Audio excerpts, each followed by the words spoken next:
All right, we are on, sir. All right. Yeah, man. Dude, did you see that James Gunn Superman picture that he dropped today? I actually did see that picture. Okay. So that kind of gave me I'm kind of I'm excited now. Okay. That was I think we're talking about the I forget your boy's name, but uh, where he's just kind of like suiting up. yeah, That's the one you're talking about. he's like putting his other boot on or whatever. Yeah, yeah, yeah, He's yeah, kind of sitting down. There's like this cosmic beam in the background or whatever. It's just like yeah. He's running a little late. That's all I'm saying because that was he's, something bad he was was already happening. he was he was probably smashing. I get Yeah, it. And not bad guys. Okay, if you know what I mean. And yeah, was like, okay, I definitely got to go now. So yeah. Definitely, there's definitely something being destroyed right now. yeah, okay. So I Good got to deal. make that happen, man. How we doing, brother? Doing pretty fantastic, man. How about yourself? Doing quite well, man. Real quick, I do Yeah. want to talk about a movie that I did watch. Okay. Um, did you happen to catch Unfrosted? No, I don't really remember what that is.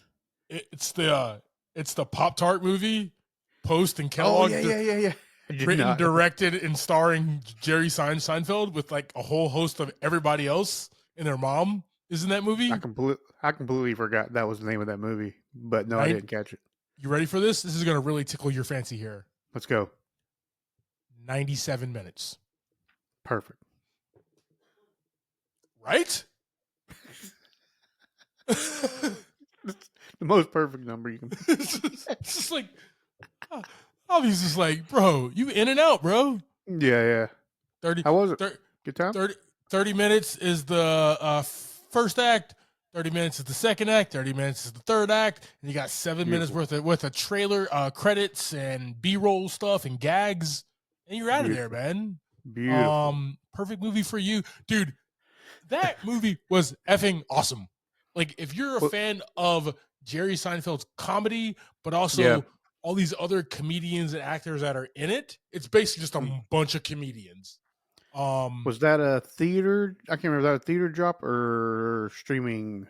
I'm gonna make this even Oh my tastier for gosh. you. Oh Okay, my you gosh. ready for this? Oh my gosh. Redbox. I'm joking. It's on Really? Netflix. I was like, what? I didn't even think that was a thing still. Haven't seen a Redbox. It's just like Yeah.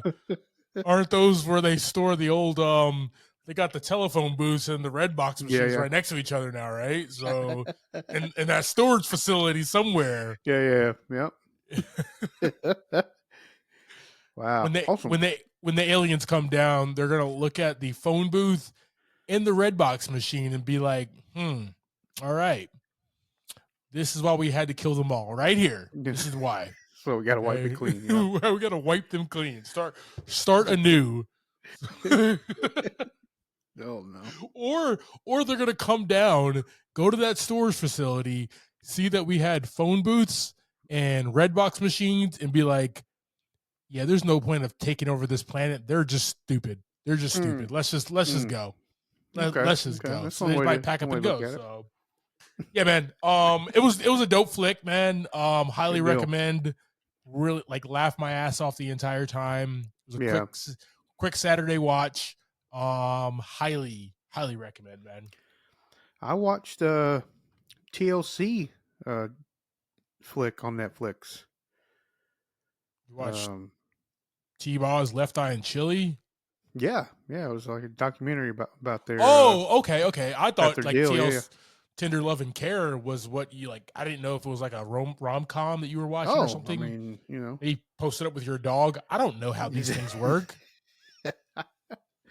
uh I caught that. I think that's really all I caught new over the weekend. Watching Supernatural. Of course, that's I bet, always I bet, playing. I was about to say, don't you lie to us. We know. I'm I'm back around to like season 13 again, so it's been rolling pretty hard through. And then I was just watching Clone Wars. Me and my wife started watching the first episode of Clone Wars today. Nice, Pretty man. awesome. Very I'm excited for really, her to watch that. I'm really loving the Samuel L. Jackson memes about like him being a douchebag to Anakin and then like dying. Like, it was just like, Wondering why all that happened. Yeah, there's been so many memes about like, dude, if you just let this dude on the council, you wouldn't have had these problems. That's it. That's all you That's do. it, bro. But you wanted to be Samuel L. Jackson, so He literally got all the responsibility, none of the promotions, none of the money. No, oh no, man. no sort of salary adjustments for him. Nope. Nope. You do all the work. Yes. Do we need you to fly to this distant planet and kill this person? Yes, you do. Yeah. Will we pay you anymore? No, we will not. Your salary will not increase. Nope, not at all. You're doing the work of 7 Jedi Masters right now, getting paid as Yeah. a Jedi 1. That's what the salary breakdown is. Give you a Padawan, everything, and still nothing. That's Nothing. it, man. Well, dude, Even give you a seat next to us and nothing. It's ridiculous. yeah, we'll let you in the chamber, hang out, drink. Yeah. You'll know all the secrets of the Jedi, but we're not going to put your name on the manifest as one of the No, Jedi Masters. We're just not going to do it, not, bro. not in the budget this year. Yeah, we'll try again next year. And Yoda's over there like, we will not.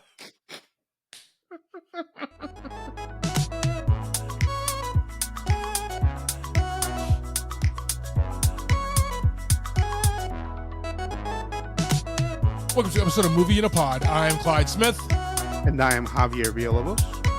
On this episode, we're discussing the trailers for Mufasa, The Lion King, A Quiet Place Day 1, Episode 8 of X-Men 97, and our movie of the week, The Fall Guy. Oh yeah, Ryan Gosling, ladies and gentlemen.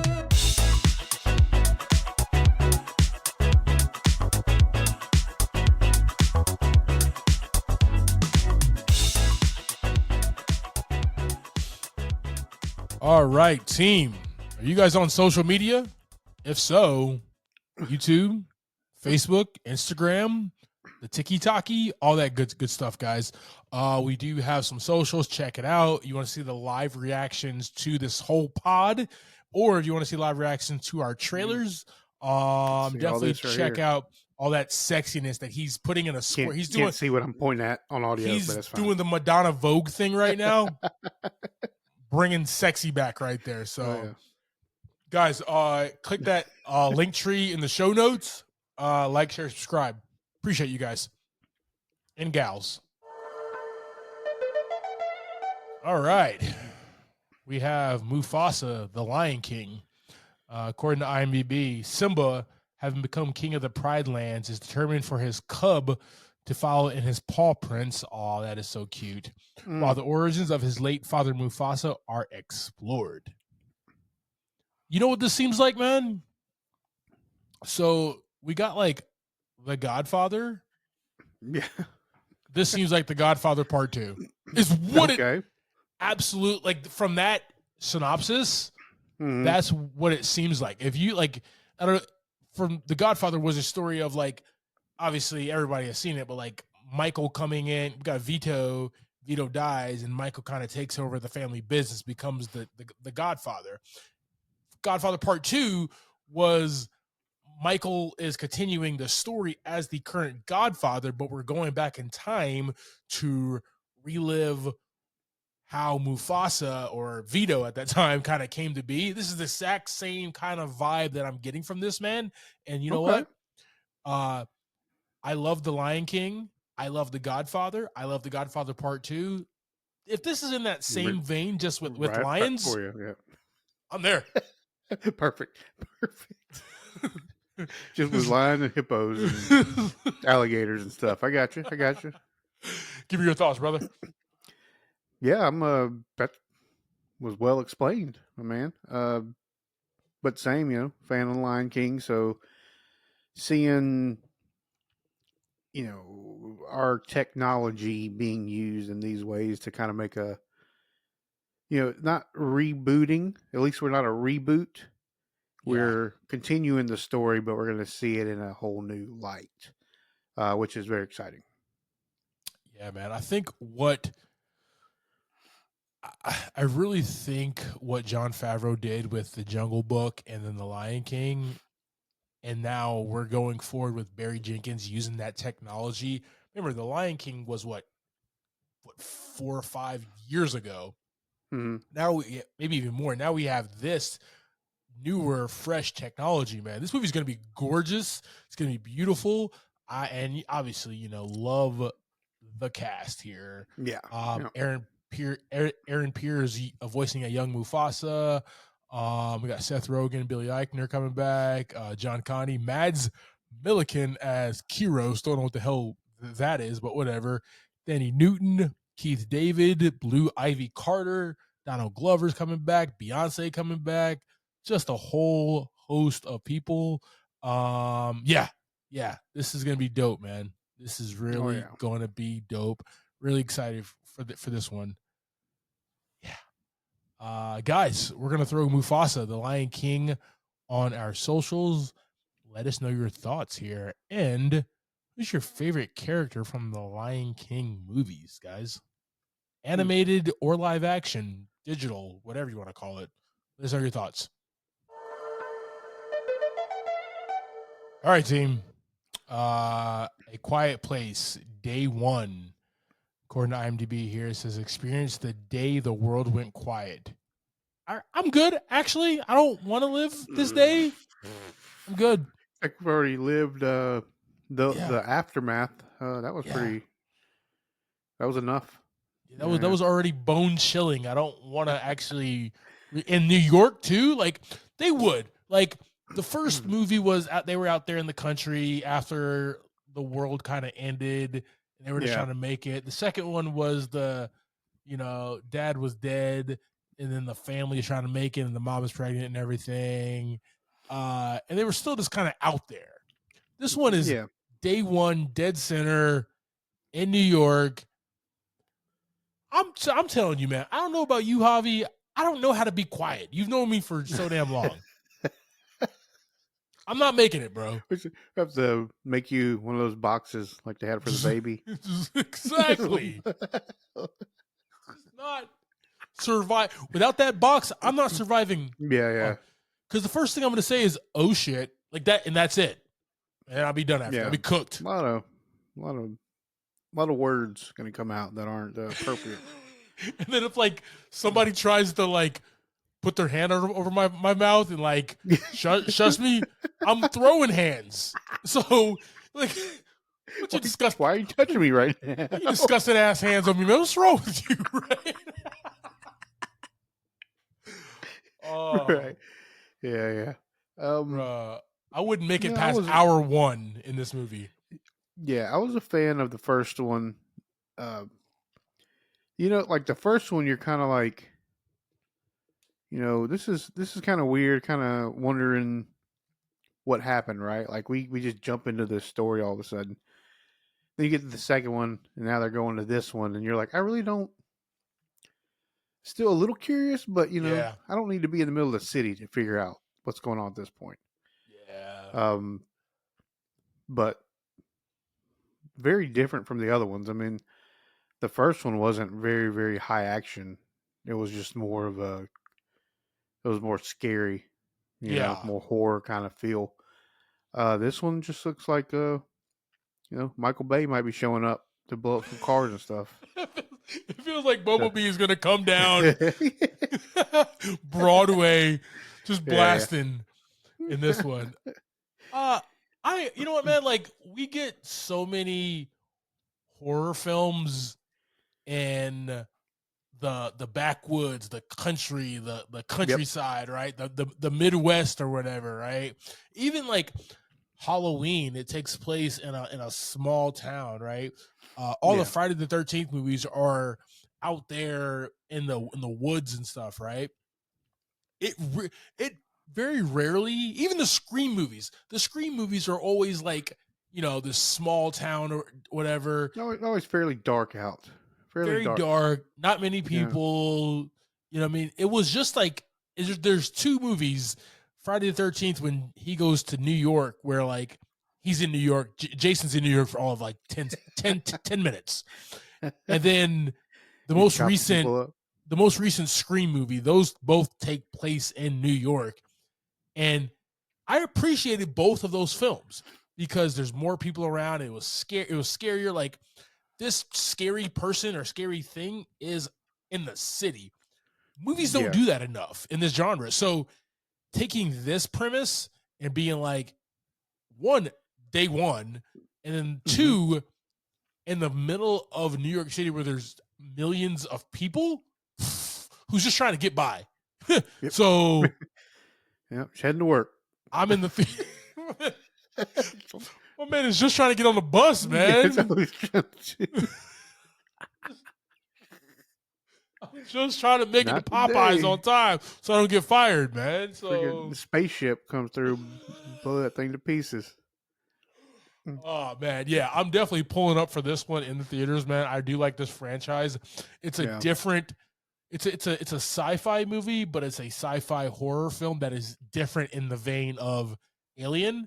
Um, I anything new, fresh, I'll definitely yeah, pull up to. I like that they're putting a different twist on this by dropping it in New York. Really excited for that. cool. All right, team. We have A Quiet Place Day One coming at you here. Are you a fan of this franchise? Let us know in the comments, guys. We'll throw this on our socials. All right, man. X-Men 97, episode 8. Yes, sir. Tolerance is Extinction, part 1. I honestly didn't think this episode was going to be this fire. I just didn't. I did not know we were going to have this much action going on in this episode, which was like 33 minutes. Crammed a lot We in there. we know who the baddie is. Overarching, Bastion. We know like what he's about, who he is, how he came to be. I Yep. love that. We love how Jubilee found out that her new boyfriend's family is an asshole. Enjoyed Yeah. that. Um, Also, that everybody can fly but her. everybody can fly. That Was hilarious. That yeah. was hilarious. I really enjoyed that. Uh, and then we got Wolverine, and Wolverine finally was able to use them claws, man. Oh yeah. He let it all out. Like him and Morph and Nightcrawler in the mansion trying to protect Rogue, who is still passed out. Mm-hmm. Ah, dude, give me more of that, dog. Give me some of that action. Yeah, they went all out, man. It was pretty cool with Nightcrawler. You know, him kind of being able to show off a little bit finally. Oh yeah, Yeah, he's been kind of in and out of the episodes, but just throwing down with those swords too, man. That was pretty cool to see. you know the fact that he is the religious person in the X-Men mythos, and he's more of a pacifist and only will resort to violence if need be. Um, Obviously these New Age Sentinels pushed my man. You know what I mean? Like Yeah, they yeah, pushed him. So man got swords on his a couple swords in his hand, one with his on his tail. He's ready to mm-hmm. rock and roll, man. This just there's a lot going on in this episode. The biggest thing is like that X Mansion just Mm-hmm. absolutely destroyed. Yeah, it's not the first time that's happened. I'm sure. But it's fun to watch. Yeah, it really is every time. Oh, and then just yeah, just the team ups all together, man. Every time they do that, it's just something fun to see that we haven't got. this was a fun one with Wolverine and Nightcrawler. Yeah, man. Then we also have like the Summers clan Yeah, rolling dope. through, kind of doing their thing, Dope. That was going to awesome. figure out like who Bastion is, how he came to be, and stuff, and then having to get out of that trouble. Yeah, this one, man, was just I'm ready. I am ready for the conclusion of this series, bro. Just drop them all at the same Yeah. time, man. You I almost feel like I am a kid again. Oh yeah. Saturday morning, you're like, yo, X-Men always left you. X-Men and Spider-Man always left you with a cliffhanger, and you like, damn, man, 7 days, mom. It was, and that cliffhanger was like 4 episodes long. Oh my god, yeah. The payoff was so sweet, man. That's how I feel, man. Like I gotta wait Yeah. because the way that this ended, crash land. How you land right in the mansion, bro? That's your crib, Xavier. Like, right? Like, it's just no disregard for your parents' spot. You know what I mean? Like,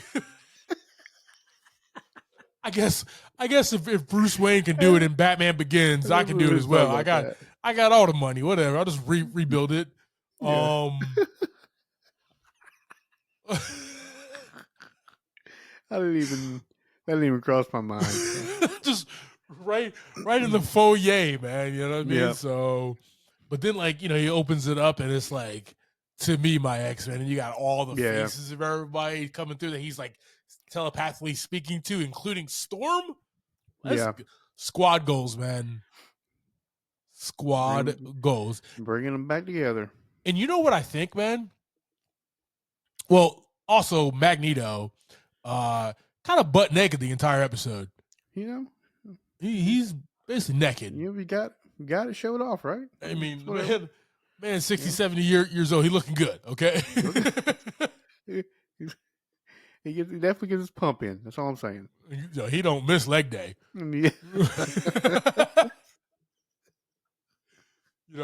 But I like how he was able to kind of like squash everything when he got loose. But like, and everybody, like, at first I'm just like, oh yeah, dope, we're good. All right, Magneto saved the day. And they're like, no, Magneto started a war.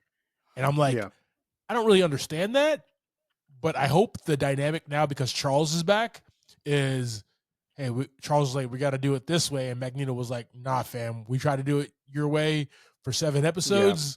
And this is what your way got us. So we're doing it my way now. I hope that Malcolm X, Martin Luther King dichotomy between these two happens moving forward.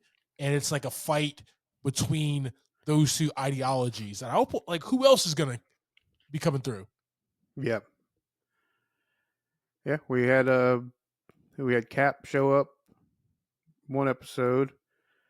Now we got Xavier back. So, you saw a little Spider-Man action. A little Doctor Doom. Yeah, there's a lot going on. A lot going on, bro. This is fun, man. Pretty exciting. This is the best of times. I think this, man. I hope this is my theory. And I've been pretty good with Marvel theories. Okay, I'm like 2 for 2. Yeah, you haven't missed one of the 2 yet. So exactly. I'm shooting 100. I'm shooting 100% from the field, baby. Okay. I wonder if, like, Storm losing her powers was on purpose by Bastion because he fears her. And I wonder, like, if he sees her pull up, that puts some fear in him. I wonder, because he's been that, like you said last week, he's been that puppet master, right? So things that are happening that doesn't really make sense. And is he kind of controlling all the strings all the way back there from episode 1? That's the question, right? And if that was the case, I hope she comes through and just whoops his ass, man. Right? I mean, she's suited up, ready to go. So I'm excited. Yeah. So, guys, X-Men 97, Episode 8, Tolerance's Extinction Part 1. Let us know your thoughts in the comments, guys. We're going to post this on our social. You still rocking with the show? What has been your favorite scene so far? And my question is, how Scott get all these damn Porsches, man, and blows them all up, man? How Scott got his unlimited Porsches? Just smooth, just every one of them. And you know they're not just. I mean, it's a Porsche, and then it's like a modified Porsche on top of that. So exactly. my man Beast. just got deep pockets, I guess. Where you get your checks from, man? Yeah. You a school teacher, bro.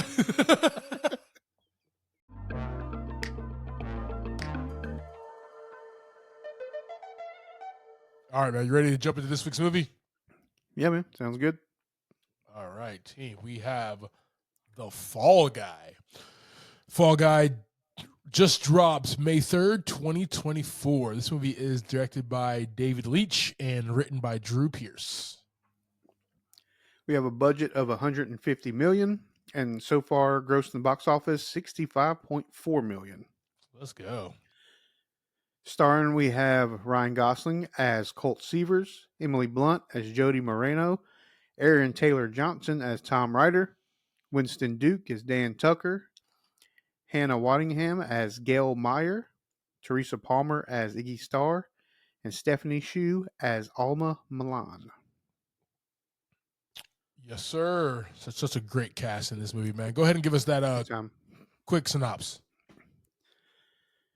Colt Seavers is in love and also framed for murder. I don't know if they're related or not. I'm not going to say nothing. But through some very physical events he's got to go through in order to clear his name and also win over the girl. Oh my God, that's good, man. Oh, that's probably top 5 synopsis of all time right there, man. That one might win us a Webby right there, bro. There you go. So, all right, man. Let's go ahead and jump in right into this one. We got Ryan Gosling as Colt Seavers, man, and we get. I love the monologue. For one, I really do enjoy that. And I actually don't remember. I remember in the beginning. I don't remember if it carried throughout the entire movie, the monologue, or that was just the beginning. I mean, he kind of talked here and there, not really like in the middle, but like it picked back up towards the end. You're right. It did. Yeah, but that whole middle section, it was gone. But I enjoyed that, right? Because what he is a seasoned action stuntman, and this puts us right into the mindset of a culture, a team, people that we really don't have a lot of information on, right? We have a lot of information on directors, producers, writers, actors, actresses, right? Yeah. Editors and stuff like that. But actually, like the stuntmen and women who do all the crazy stuff, go through glasses, do barrel rolls in cars and stuff like that. We don't get that information. So to be in his head in the beginning is really exciting. I was just like, okay. As soon as he started his monologue, I was like, okay, I understand. He's going to guide us through this whole story. And I appreciate that. Well, it was a good, a quick way to bring us up to speed of everything that was going on. And it was right on point, right? It wasn't too much or too little. It walked us right into the moment. But yeah, he is a stuntman, but like also like his fighting skills were also extraordinary in this movie. Yeah. The fighting, just like, I mean, really just his investigational skills as well. Like the whole thing was, so he was like just a master at all of it. So the investigating skills one, I kind of thought about that, right? Like, so I agree with you. He was a great stuntman. He was a great like fight choreographer. It looks like he's done that from time to time for Tom Ryder and probably some other people as well. So he kind of understands movement. So when he sees a fist or a knife or a sword come at him from one direction, he knows kind of what to do in the moment, right? He's been doing it like clockwork. And it's almost like the scene in the shit. Why the hell did it just escape me? Uh oh. Anyway, Uh oh. the movie where he pops the pill and kind of has all the smarts. Forgot the name of it. Give me a second. What the hell am I thinking of? Mm, The guy from The Hangover. I am missing. Team, help me out. Who am I thinking of? His name is you're. Bradley Cooper. And the movie, wow, Bradley Cooper looks amazing in that picture. And the Oh, it movie looks amazing. is, it's not Smartless. That's the podcast. What am I doing here? Yeah, I don't. I don't. I'm not following right now. You're not Like, following me at all, dude. not at all. Not Other even than a you said Smartless. single Limitless. Did you catch that movie? I don't. I don't think so. Highly recommend. Anyway, in Limitless, he takes this pill and he's like, he just understands from watching a Bruce Lee movie how to fight. Okay, I'm So with you. like, so like Ryan Gosling from just doing Ryan Gosling's character Colt Seavers from doing all this fight action, it's like clockwork where something happens, he knows how to evade or move or punch or kick there. So I don't think that he was like Yeah. a great fighter or anything. He just knew the Well, moves that he needs. I mean, that's made him a great fighter. I I don't mean, know. he got I by. mean, he went like four on one or 3-on-1 or something like that in the club Well, while he was while he was seeing tripping ball. unicorns and stuff. which which the unicorn thing was fantastic. Oh my god, that was awesome, man. That was just a Uh, great addition there. But no, Ryan Gosling as Colt Seavers, man, funny, charming, the hero type, hides behind his stunt persona, and we kind of get that. We kind of get that at the beginning, and we find out later why he's hiding behind this stuntman persona, especially in front of the woman that he loves, and why right. he's doing this. But just a great frontman for this movie, man. It kind of showed all that stunt culture, and he put in his mouth guard when he needed to do that, and so he just like, you just have this on you, bro, like you knew you were Yeah. gonna need this or something. You So never know. it was, he had it on him after he changed clothes too, so remember that. He's like keys, wallet, cell phone, mouthpiece. You just never know when you gotta go to a plate glass or get ran over by a car or something.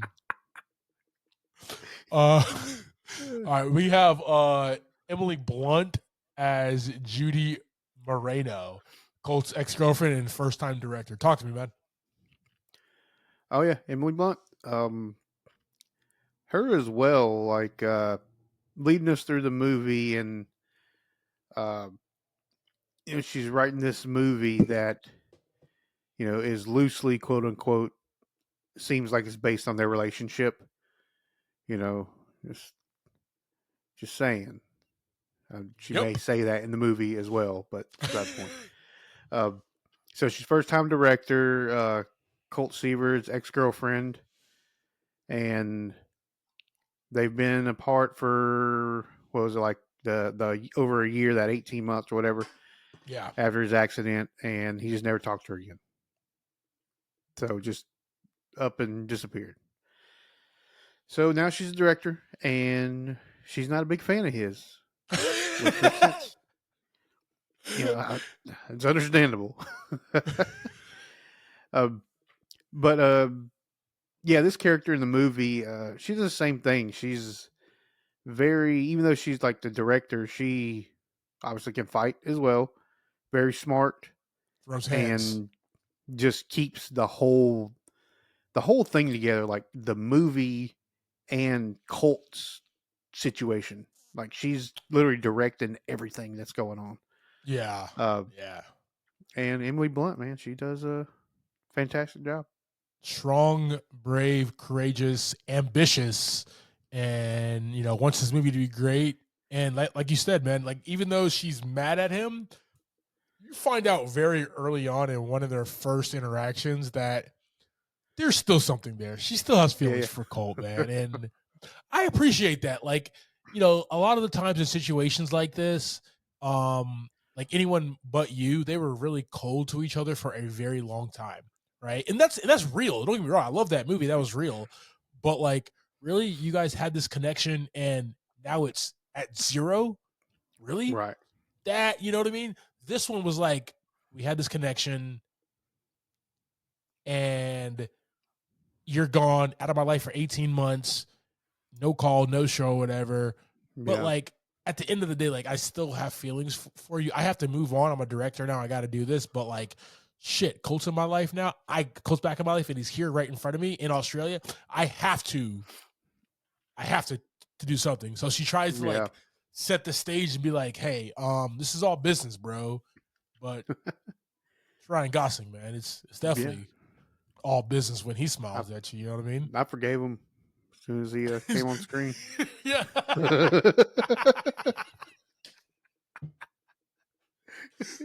Let's go. All right, man. We got Winston Duke as Dan Tucker, Colt's best friend and stunt coordinator here. I like Duke, man. He's Colt's buddy along for the ride with Yeah. the mystery of what is happening. And he's just a great addition to this cast because he is the person who is in charge of Colt while he's on set. Yeah. He's the stunt coordinator. Like, he makes sure all the fire, pyro, flips, rolls, plate glass, everything is done correctly. So he has a very important job. Probably has a lot of insurance on him as well. In the event some shit does happen, and stuff happens. Yeah. But it was really cool having like a Batman and Robin type of thing with Colt and Tucker. Man, I did really do appreciate that. And even like Tucker got to play at the end with getting everybody on set to kind of help throw out the bad guys at the end, man. So just a fun time there. Yeah, it was a great addition. And seeing them throw hands. Hey, big boy. I mean, this whole movie was just like fighting and explosions and a love story in there in between. Yeah. Good times. Yeah, good times. Aaron Taylor Johnson, Tom Ryder, a famous action film star. I do love Aaron Taylor Johnson.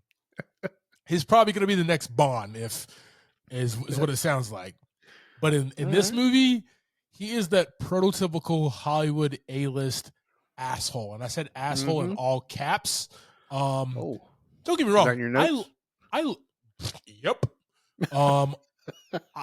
I loved every moment of him on screen, right? Because we expect rich Hollywood assholes to be just like this.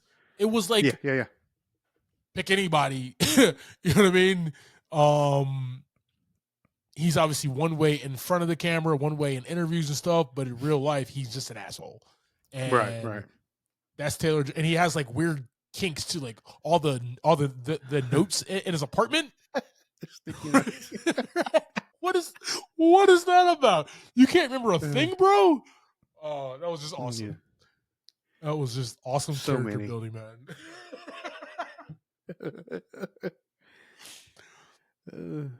Oh man.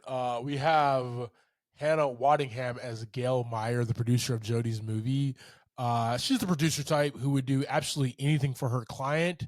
Likable and hateable at the same exact time, right? It was just like, yeah, you're that gung-ho on-set producer getting things done, but like you're kind of you're very easily hateable because you are such like somebody who's just trying to make Ryder look good and do everything that he wants to do. Everything is just like, let's look at the greater good for the movie. And no, her singular focus is on him. Yeah, that's her thing. That's what made her rich, right? That's what put her in a position that she's in right now. And, you know, a lot of producers have been like that. A lot of producers are one-trick ponies in regards to who they work with and how they work with them. And that's their sole focus of the movie is this person. I get it. It's just, even though you're likable, you're very easily hateable. And it just was like being on a movie set, watching a movie of them filming a movie, and got to see all these different characters that we really don't ever get to see.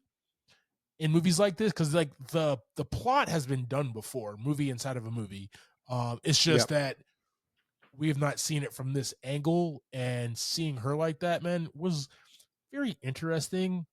She may also not be as likable as you guys think towards the end. That's all I'm gonna say. Yeah. Probably needs to lay low for a little while. Her kill a guy with a trident. Yeah.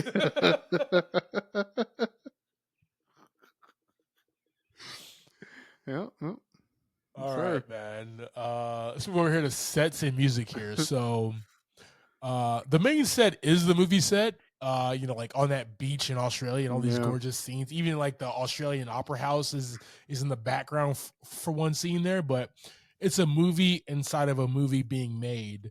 Once again, we've seen this before, but the really cool thing is the perspective of the stunt team and the things that they go through. Yeah. I have never seen a movie. If I have, I don't remember it, of all the ins and outs of a stunt being set up and knocked down as what we saw in this, right? And we saw Yeah. the first one with the skyscraper drop that got him hurt. The second one where he does the car barrel roll, and then the the one that he did a million times with being lit on fire and then kind Yeah. of kicked back or whatever.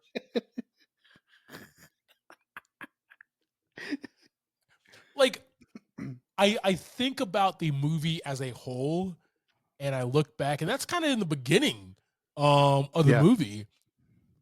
As great as this, for me at least, as great of scenes that we got, the movie itself was that. You just take that one scene where they keep talking about the movie, and he Hmm. keeps replying, and she keeps lighting his ass on fire and kicking him. That's the core of the movie right there. And once like I understood that, I'm like, all right, I appreciate these two lead characters. I can follow them into this battle. I can follow them through this movie now. If we keep that same type of energy, and they did, I appreciated that. Yeah. And I mean, talking about like the sets. I mean, you're on a super weird movie set inside the movie with aliens and um like futuristic cars and things like that. Yep. Uh, the whole thing, like they're talking about how this movie is going to be the next big movie, or it's going to be this gigantic thing, and you're watching it and you're like, this is. I don't understand how this movie is going to be something like that because it's just all it's just all so weird. Like the different pieces you see them make. Good times. So so in regards to the other look and feel, man, is they're on that beach a hell of a lot. Mm-hmm. They're on that beach a hell of a, and that's like mainly where everything kind of goes down because it's a post apocalyptic. So yes, one, you're gonna shoot in Australia like all the Mad Max films, and then Yep. two, you do get this vibe of wanting to understand this movie, what they're making, right? You have the Fall Guy, but you have the movie within the movie. I really would love to see like the final cut of this movie, Yeah. right? And see like, all right, was it really cool? Was it not or whatever?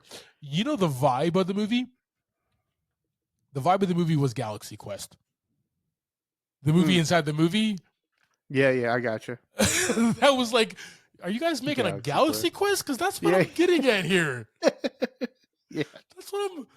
That's kind of Uh, what I keep seeing in this. But no, definitely fun, man. A quick note on the music. It was fun and worked within the movie. So I did enjoy that. For the movie that they were filming, was it? Did you get this vibe? Did you get like a knockoff of Dune? I mean, they Did you get that vibe? were just kind of Copying Dune Part fighting One. in the. They were just fighting in the sand. I mean, they did have aliens. I mean, it all kind of not saying they were doing any kind of plagiarizing. I'm just saying, you know, very close.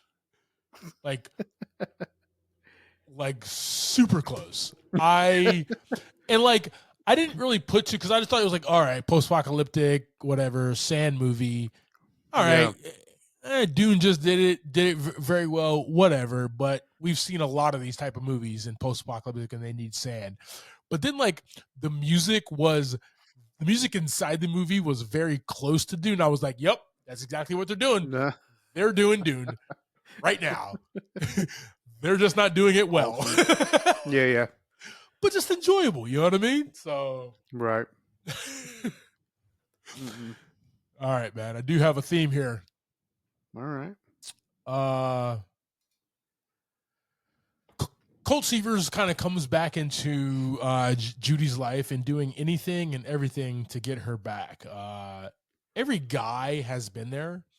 Every guy has or is in love and is willing to do it all, anything, even get hit by a car. Set on fire. Set on fire multiple times. Go on this crazy PI investigation for where the hell Tom Ryder is. He's not qualified to do. And I love it. He's just like, why don't you just go to the police? She goes, no police. He's just like, oh, okay. Like, yeah. What? Okay, I'll take care of it. Yeah. But like, he knows in the back of his head that one, like Waddingham's character, Gail is using him because she knows that he still loves Judy and will do absolutely anything for her. So kind of using that because he does not want her movie to fail either, right? So, correct. and then like their relationship itself, right? It was they talked about it when he was set ablaze many times. Like it was hot and heavy, and then it kind of just really just ended really, really fast. And both like, he went away, and we've realized later why he went away. But for her, right, it was just like this part of her life is over, and how do I move on? And people like pick up the pieces and do move forward, but it's that process of doing that. Is kind of what this movie is about. And then that crap, he's here, he's back in my life, Whiskey Tango Foxtrot. Yeah. How do I deal with that, man? So a couple of cool themes in this movie that I really enjoyed.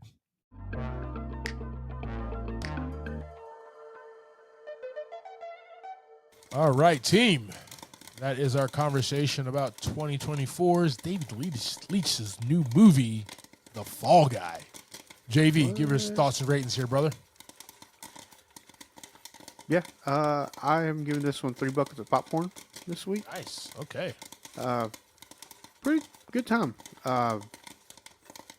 Seeing Ryan Gosling and Emily Blunt on the same screen, and both of them having a good bit of screen time amongst each other, like together and separate. We didn't really. I don't feel like any one really overshadowed the other one, even though it kind of should have. But like Emily's scenes were so good that she didn't need to be like there every single minute. She just did a great job in her scenes. But it was a good laugh, a lot of good action, surprisingly fun fight scenes in the club and like at the apartment or the condo or whatever was pretty intense. So yeah, 3 buckets of popcorn. I enjoyed it. Deserves a couple watches, and whenever it hits streaming, I'm gonna watch it some more. It was a good time. Yeah, man. So this is a movie that I was definitely looking forward to, man. Ryan Gosling as Colt Seavers is hilarious and heartfelt. Emily Blunt is radiant, tough as nails when she needs to be. Oh, yeah. And Aaron Taylor Johnson is the definition of that Hollywood A-list prick. Like, everything that I was expecting, they did, and they delivered it very well. The action was jam-packed, and the movie flowed exactly what I would love. And then we have stunt culture. I don't know if that's like the phrase that they use or the stunt teams or whatever. but that's at the forefront of the movie. I've always had an appreciation for stuntmen and women, but I have a more of appreciation now. I mean, he got hurt in the first one, right? In the first time, but then like that barrel roll, the team was like, yo, he's not getting out. Like, what's going on here? Like, I just have a more appreciation for these people who make all this stuff look awesome on screen and like real effects as well. Not just green screen. We'll flip it in post or whatever. Like Gale was wanting him to do at the end of the movie. Like that, it just was really cool to see, man. The stunt guys are the group who do the hard stuff and really enjoy that aspect of the movie, man. This flick delivered exactly what I needed in a summer opener to the summer blockbuster season. For me, man, this is a perfect movie. This is 5 buckets of popcorn. Oh, okay. Yeah, this one for me, man, is just... This has so much rewatchability. And there's things in here that I will watch it again and pick up on things that I didn't get the last time. I just know it, man. So, really excited for a second and third watch on this, man. Good deal. Yeah, 5 buckets of popcorn. Thank you for subscribing to this week's episode, talking through The Fall Guy. Next week, we'll be discussing Kingdom of the Planet of the Apes. You can catch that at your local theater. Like always, I am Clyde Smith. You can find me across all socials. I am Clyde D. Smith. I am Javier Villois. You can find me across all socials at Mr. J8200. Thanks, guys. Appreciate it. Like always, thumbs up.